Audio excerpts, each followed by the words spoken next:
வணக்கம், நான் உங்கள் நண்பன் விவசாயி. இப்போ நாம் எங்கே இருக்கோன்னு பார்த்தீங்கன்னா, எங்கள் ஊர் மலை மேலே நிற்கிறோம். இயற்கை எங்கள் ஊரை எப்படி சூழ்ந்திருக்குன்னு ஒரு சின்ன வீடியோ போடுதோம். எல்லோரும் பாருங்கள், பிடிச்சா கமெண்ட் பண்ணுங்கள். அந்த மலையை பாருங்கள், அது வந்து முருகன் கோவில், நாதகிரி முருகன் கோயில். அதை தென்பழனி என்று நாங்கள் அழைப்போம். திருவிழா காலங்களில் அதுக்கு சிறப்பு பேருந்தே விடுவாங்க, நல்ல நாள் பல நாளைக்கு.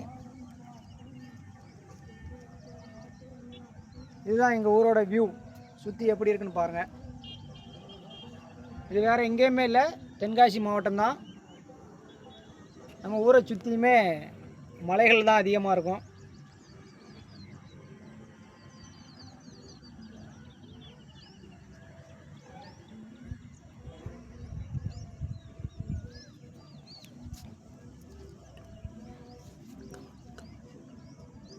மெயினாக ஆஃப் பண்ணிட்டு சொல்லுங்க.